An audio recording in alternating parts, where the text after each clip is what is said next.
오늘 5월달 세 번째 주일을 맞이하여 주 앞에 나와 예배를 드리는 여러분 모두의 하나님의 축복이 함께 하시기를 주의 이름으로 축원을 드립니다. 오늘 이 본문 말씀을 중심으로 내 안에 있는 너 내자입니다. 주부에 있는 것처럼 내 안에 있는 믿음. 주님이 여러분에게 묻습니다. 네 안에 있는 믿음. 어떤 믿음이냐? 묻습니다. 그러한 주님의 질문을 가슴에 담고 오늘 말씀을 들으면서 하나님의 은혜가 여러분의 마음속에 차고 넘치기를 먼저 축복을 드립니다. 어느 목사님이 자주 하시는 말씀 가운데 돛자 붙은 믿음은 안 된다는 말이 있습니다. 예수는 믿기는 믿어도 정초가 되면 사주발자 보는 사람, 예수는 믿기는 믿어도 자녀 결혼 때 궁합 보며 결혼식을 하는 사람, 예수를 믿기는 믿어도 새집을 짓고 입주할 때는 돼지 머리 앞에 저를 업죽하는 사람은 안 된다. 이런 사람은 안 돼. 노래가 있듯이 안 됩니다. 이런 믿음으로는 예수님의 능력을 맛볼 수가 없다는 말입니다. 내 안에 믿음이 있어야 합니다. 오늘 본문은 12년 동안 혈육증을 앓고 있는 여인의 이야기입니다. 너무나 잘 알고 있고 수없이 들어왔던 말씀입니다. 혈류증이란 혈관 조직이 약해져 피가 몸 밖으로 흘러나오는 병을 말합니다. 여인병입니다. 레위기 15장에 의하면 혈류증에 걸리면 불결하게 여기서 완쾌될 때까지 그를 격리시켰다라고 말씀하고 있습니다. 혈류증이란 시도 때도 없이 몸 밖으로 피가 흐르고 그것이 불결하다 하여 공동체로부터 격리한 채 살아야 했던 이 여인이 예수님을 만나 치유함을 받았다는 내용이 오늘 본문의 말씀입니다. 오늘 본문은 인간의 질병과 고통을 고치시고 해결하시는 분이 예수님이심을 친히 가르쳐주고 있습니다. 예수님의 능력은 제한된 능력이 아닙니다. 시간과 공간에 구애받지 않고 고치시는 주님의 능력을 선포하고 있는 말씀이 오늘 본문의 말씀입니다. 특별히 누가복음 8장을 보면 4가지의 기적이 예수님이 말씀으로 행하신 기적이 나와 있습니다. 먼저 성난 파도를 향하여 잔잔하라 고요하라 말씀하셨습니다. 그러자 성난 바다가 잠잠해졌다라고 말씀하고 있습니다. 둘째는 귀신에게 그 사람에게서 나오라 말씀하시자 귀신들이 소리를 지르며 돼지떼에게 들어갔고 돼지떼는 발작하고 호수에 뛰어들어가 어떻게 했다고요? 몰살했다라고 했어요. 세 번째는 야이로의 죽은 딸에게 아이야 일어나라 말씀하시자 죽은 아이가 곧 일어났다라고 말씀했습니다. 네 번째 혈류증 여인에게는 네 믿음이 너를 구원하였으니 평안히 가라고 말씀하고 있습니다. 예수님의 말씀은 능력이 있습니다. 말씀으로 천지를 창조하시고 말씀으로 고치시고 말씀으로 회복시켜 주시고 말씀으로 죽은 자를 살리시는 능이 바로 주님에게 있기 때문입니다. 그 말씀을 믿는 자는 구원을 받고 고침을 받고 하나님의 위로를 받을 수 있음을 성경은 수없이 우리들에게 말씀해 주고 있습니다. 하나님은 피조물인 사람에게 말을 주셨습니다. 다시 말하면 언어를 주셨습니다. 자신의 의사와 감정과 사상을 언어로 표현하고 전달할 수 있는 복을 주셨어요. 얼마나 감사한 일입니까? 우리들에게도 언어가 없다면 벙어리는 따로 없어요. 내가 벙어리 짓을 하면서 살아야 하는데 언어를 주셨기 때문에 자연스럽게 사랑도 고백할 수 있고 마음의 상태도 고백할 수 있는 것이 얼마나 감사한 것입니까? 그런데 이 언어를 잘 쓰면 복이 되고 덕이 되지만 잘못 쓰면 화가 되고 해가 되어진다라는 것입니다. 잠언서 16장 23절에 보면 지혜로운 자의 마음은 그의 입을 즐겁게 하고 또 그의 입술에 지식을 더하느니라 라고 말씀했습니다. 잠언서 17장 9절을 보면 허물을 덮어주는 자는 사랑을 구하는 자요 그것을 거듭말하는 자는 친한 것을 이간하는 자니라. 27절에서 말을 아끼는 자는 지식이 있고 성품이 냉철한 자는 명철하느니라 했습니다. 그리고 24절에 28절에서는 미련한 자라도 잠잠하면 지혜로운 자로 여겨지고 그의 입술을 닫으면 슬기로운 자로 여겨지느니라. 가만히 있으면 뭐예요? 본전이라도 찾아요. 이 교훈들을 종합해내며 말을 함부로 하지 말라. 두 번째, 남의 허물을 말하지 말라. 세 번째, 유익한 말을 하라는 말입니다. 야고보 3장 8절에 보면은요, 혀는 능히 길들일 사람이 없나니 쉬지 아니하는 뭐요? 악이요. 죽이는 독이 가득한 것이라. 뭐가요? 이 혀가. 11절에서는 샘이 한 구멍으로 어찌 단물과 쓴물을 내게니라고 했습니다. 이는 인간의 이중성, 말의 이중성을 질책하여 주시는 말씀입니다. 우리는 말로 뜻을 전하고 위로하고 저주하고 참말을 하고 거짓말을 합니다. 한 입으로 찬송도 하고 기도도 하고 저주도 하고 비방도 합니다. 우리는 유익한 말을 할 수 있도록 늘 노력하고 자제해야 할 줄로 믿습니다. 우리 동네에 리모델링 하는 집이 있습니다. 마침 대문을 열어놓고 못질을 하는 분이 있어서 안녕하세요, 반갑습니다. 제 집 진도를 데리고 다니면서 이렇게 인사를 했습니다. 그분의 대답이 아이고 반갑습니다, 한국분입니다 라고 대답하면 참 조골인만. 그분의 대답은 이렇습니다. 나는 나무에는 못을 박지만 나는 사람의 가슴에 못을 박지는 않습니다. 왜 그런 말을 하는가 곰곰이 생각하니까 그 사람의 마음에 한이 많은 사람 같아요. 한이. 나는 나무에 못을 박지만 다른 사람의 마음에 못은 박지 않습니다. 참 많은 고민을 하게 했어요. 지금도 건축업을 공사를 하고 진행형입니다. 말로 박은 못은요 쇠못보다도 아프고 잔인합니다. 혹시라도 말로 다른 사람의 가슴에 못질을 했다면 기다리지 말고 속히 가서 빼주시기 바랍니다. 거짓말, 비난하는 말, 비웃는 말, 헐뜯는 말, 근거 없는 말, 사실이 아닌 말, 확인되어지지 않는 말, 날카로운 쇠못이 되어 상대의 가슴에 대못이 되어 박혀진다는 것입니다. 유익한 말, 은혜로운 말, 다듬어지는 말, 생각하고 하는 말, 우리의 말을 은혜로 골라서 말을 삼가 조심하는 좋은 습관을 키워나가는 저와 여러분이 되기를 축복합니다. 본문의 혈류증 앓는 여인의 이야기로 돌아가면 본문 43절과 44절을 보면요, 12회의 혈류증으로 앓는 중에 아무에게도 고침을 받지 못하던 여자가 예수의 뒤로 와서 그의 옷가에 손을 대니 혈류증이 즉시 그쳤더라 했어요. 그녀는 12회를 혈류증으로 앓았지만 아무에게도 고침받지 못했어요. 여러 의사들도 좋다는 약도 그녀를 고치지 못했습니다. 그러다 보니까 돈이 얼마나 많이 들었겠어요. 돈이 들 만한 것은 집안에 있는 거 다 팔아서 돈을 만들어서 몸을 고치기를 원했어요. 그러나 진전이 없었습니다. 그러던 그가 어느 날 예수님의 소문을 들었습니다. 그래서 예수님을 만났습니다. 마태복음 9장 21절을 보면은 이는 제 마음에 그 겉옷만 만져도 구원을 받겠다 함이라 했어요. 그녀는 예수님의 겉옷만 만져도 나을 수 있다는 확신과 믿음을 갖게 되어졌어요. 나는 지금 소문을 들었지만 어딘가 모르게 내 마음의 감정이, 느낌이, 필링이 예수님의 옷자락만 만져도 나설 것 같은 확신이 들었어요. 당당하게 예수님 앞에 나설 수 있는 몸이었어요. 그렇지 않습니까? 나설 수가 없었어요. 불길한 몸이기 때문에, 불치의 병을 앓고 있기 때문에 사람들 앞에 나타나면 안 되는 것이었습니다. 불결한 병으로 따돌림 받고 있었기 때문에 사람들 앞에 나타날 수가 없었어요. 겉옷만 만져도 낫는다는 믿음, 바로 그 믿음이 그녀를 고친 것입니다. 그리고 이어서 그는 그 믿음을 어떻게 했어요? 행동으로 옮겼다는 것입니다. 밤새 기와집을 몇 채 칠 수가 있어요. 그런데 행동으로 옮기지 않으면 시작이 안 됩니다.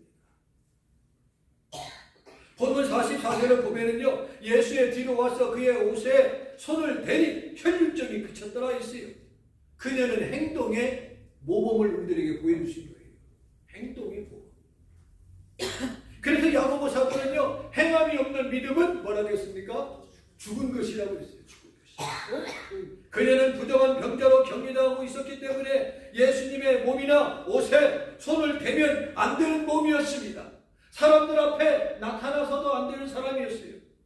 그러나 그녀는 그런 장애와 제한을 떨쳐버리고 예수님의 옷자락을 만진 것입니다. 왜요? 손만 대도 나을 수 있다는 확신과 믿음이 있었기 때문에. 그래서 예수님은 복음서를 통해서도 공통적으로 자주 하신 말씀이 있어요. 네 믿음이 너를 구원하겠느니라. 너를 낫게 하겠느니라. 네 믿음대로 될지어다. 이런 말을 하셨습니다. 안수를 받은 것도 아니요 옷자락만 만져도 고침받는다는 그 믿음이야말로 우리들에게 위대한 믿음이 아닐 수가 없는 것입니다. 그러나 아무리 위대한 믿음이라 소유했다 할지라도 행동하지 않으면 뭐가 없어요? 결과가 없는 거예요. 아무리 복권에 당첨되기를 원한다 할지라도 복권을 구입하지 않으면 기회가 없는 거예요. 그렇지 않습니까? 믿음도 사랑도 행동으로 드러나야 결과가 나오는 것입니다. 그녀의 행동을 지켜보신 주님은 어떻게 하셨습니까? 내게 손대가 누구, 내게 손댄 자가 누구냐라고 물으셨습니다. 그때 옆에 있던 보좌에 있던 제자들이 뭐라고 합니까? 예수님, 선생님, 많은 사람들이 이렇게 밀려있는데 밀려서 손이 단 것이지 누가 일부러 주님께 손댄 것이 결코 아닙니다. 그러자 주님이 말씀하십니다. 아니다! 내게 손댄 자가 있느니라. 벌써 내게서 무엇이 나갔느니라? 능력이 나가셨다고 했습니다. 여기서 주목할 것은 이미 다 알고 계셨다는 것입니다. 그녀가 예수님의 뒤로 와서 다가서는 것도 믿음으로 손을 댄 것도 다 알고 계셨어요. 시편 139편에 보면은요 이렇게 말씀합니다. 주께서 나의 안고 일어섬을 하시고 멀리서도 나의 생각을 밝히 하신다고 했어요. 이어서 나의 모든 길과 내가 눕는 것과 모든 것을 살폈으므로 나의 모든 행위를 익히 아시오며라고 했습니다. 또 4절에 보면은 내 혀의 말도 아신다고 했어요. 나를 아시는 주님, 나를 기쁘게도 하시고 슬프게도 하십니다. 나의 성공도 아시고 나의 실패도 아십니다. 나의 말하고 푼 것도 아시고 사건도 아시고 말 못할 사정도 아십니다. 특별히 내가 안고 일어나는 절망과 고통과 아픔과 이러한 모든 것에 비상한 관심을 가지고 계신 분이 다 주님이십니다. 주님은 말씀하십니다. 내게서 능력이 나갔느니라 40년째. 이미 그들을 다 아시는 주님이 어떻게 하셨어요? 주의 능력으로 치유하신 거예요.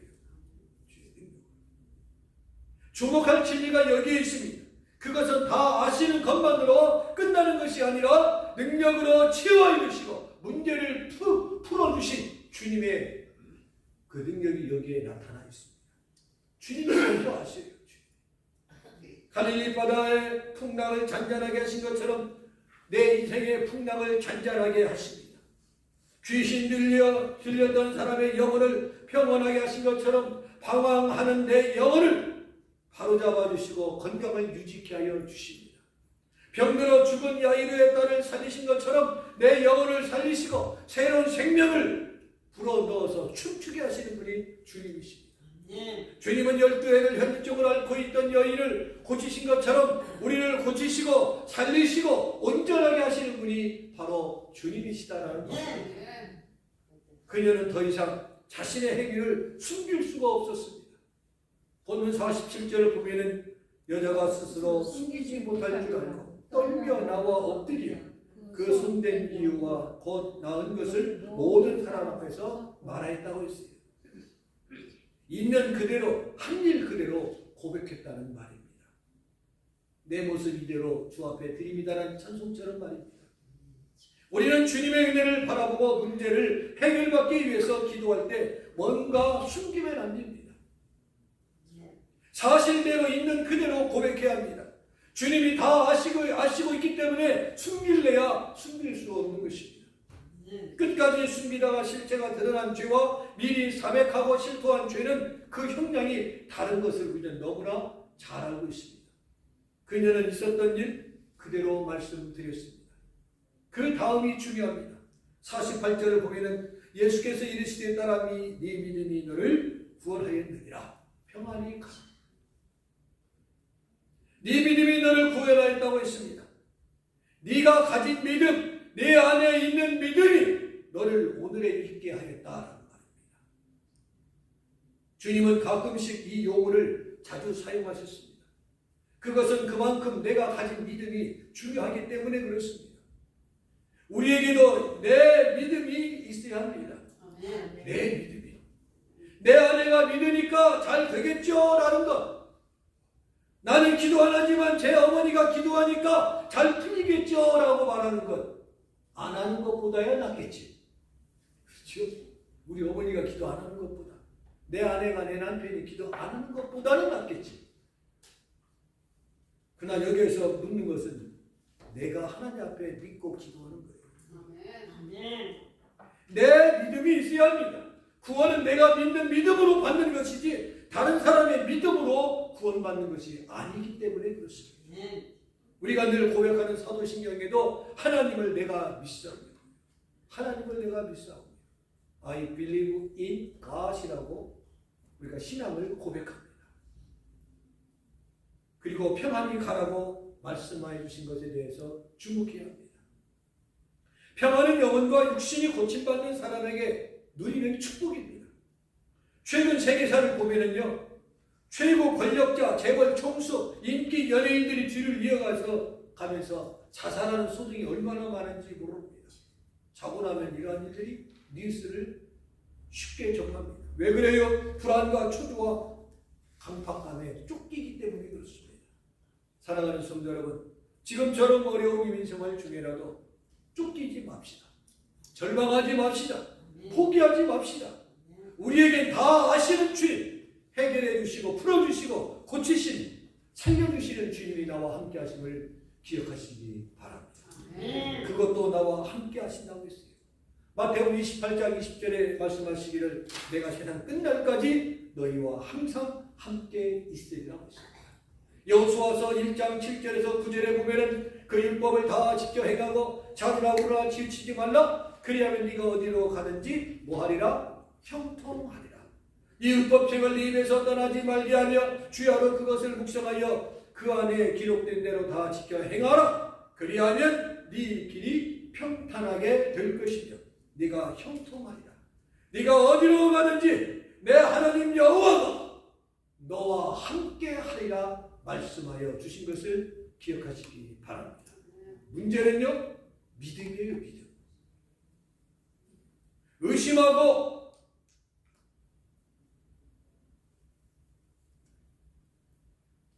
또 의심하면 되는 일이 없습니다. 온전히 의지하고 맡기고 신뢰하는 것이 믿음입니다. 엘리의 강은 말라도 주님의 사랑은 마르지 않는 줄로 믿습니다. 그리스도 밥 천문대는 달아 없어져도 주님의 능력은 사라지지 않는 줄로 믿습니다. 해가 지고 달이 져도 주님의 권세는 떨어지지 않을 줄로 믿습니다. 부모와 형제, 친척과 친구, 남편과 아내 그리고 자식들이 다 내 곁을 떠나도 주님은 나를 버리지 않으십니다. 안 버리십니다. 못 버리십니다. 안 떠나십니다. 못 떠나십니다. 그것을 믿는 것이 뭡니까? 믿음이에요.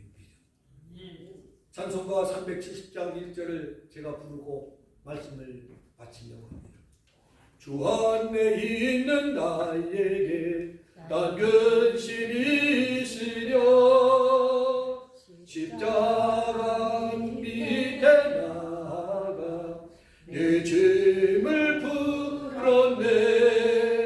주님을 찬송하면서 할렐루야 할렐루야 내 앞길만 걸어내고 나 주님만